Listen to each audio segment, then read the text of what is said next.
Welcome to Poetry Changes Lives.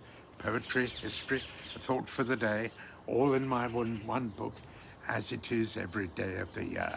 You know, it does make a nice book, I think, a nice present to give people.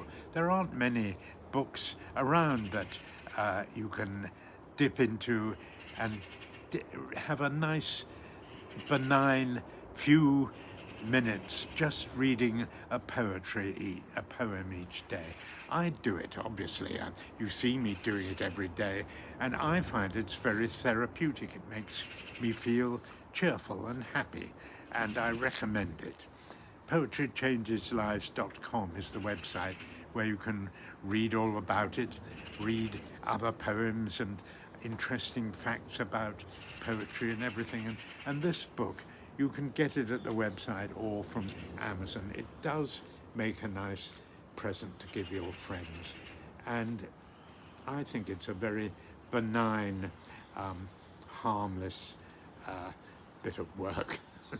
I would say that, I know, but I do believe it. Let me demonstrate. On this day in 1445, the very wonderful painter, Sandro Botticelli was born in Florence.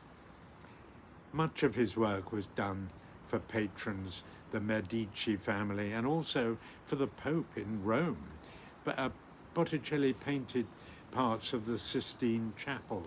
You know, Michelangelo was at work doing other bits, the ceiling particularly, but Botticelli did some too. He also produced some wonderful lyrical, allegorical works such as The Birth of Venus and Primavera, the springtime, in other words.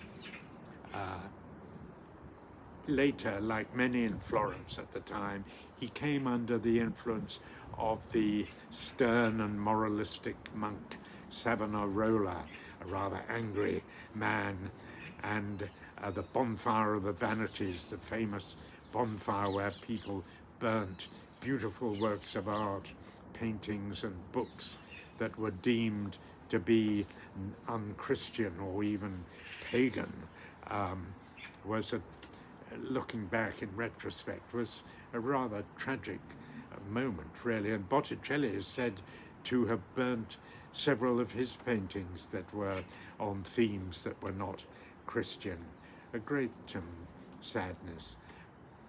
Botticelli harboured an unrequited love for a very beautiful young lady called Simonetta Vespucci, who died. She was married.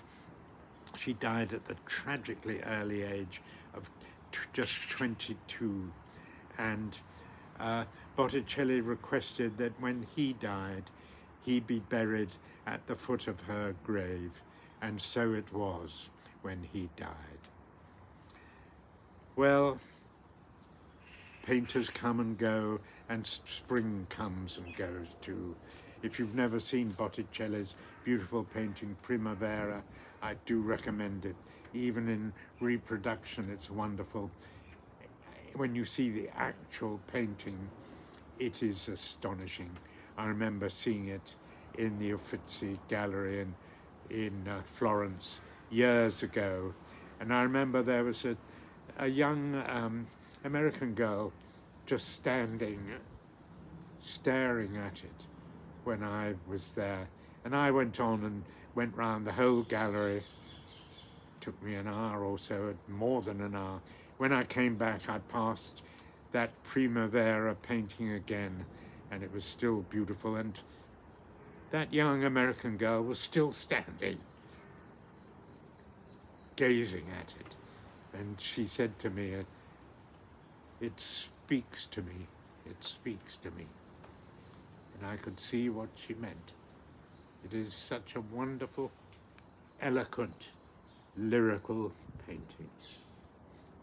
Have a look yourself if you haven't. Primavera, springtime. I'm going to read a poem today by Gerard Manley Hopkins called Springtime too. I think it's pretty good. He's a remarkable poet, of course. See what you think of this. Nothing is so beautiful as spring, when weeds in wheels shoot long and lovely and lush.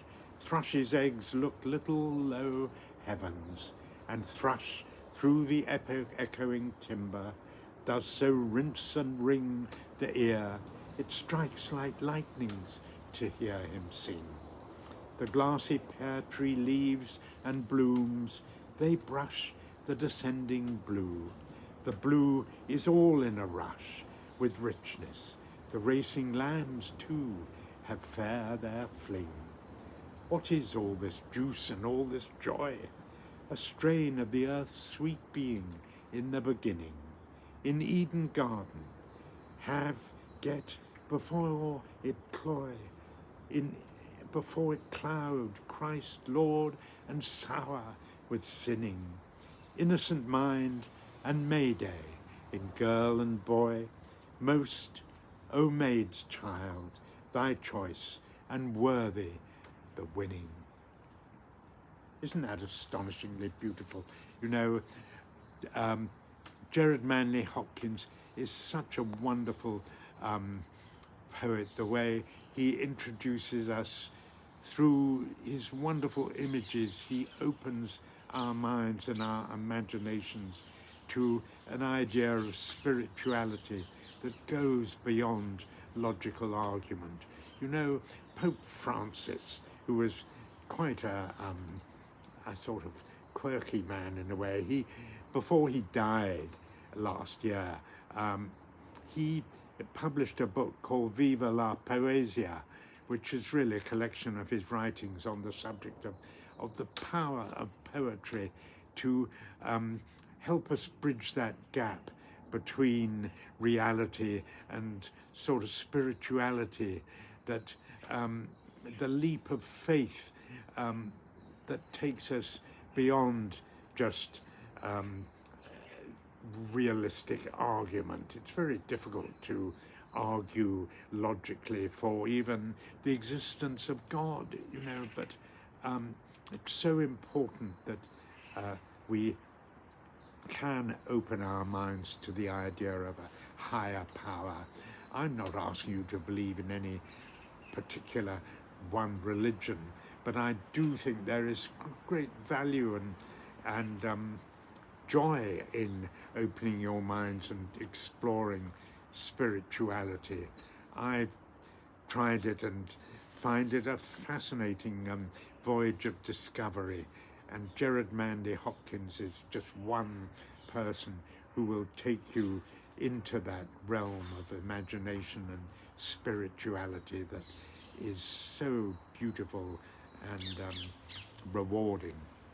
Today I will reflect on springtime and the renewal of life that it signifies. Thank you for listening.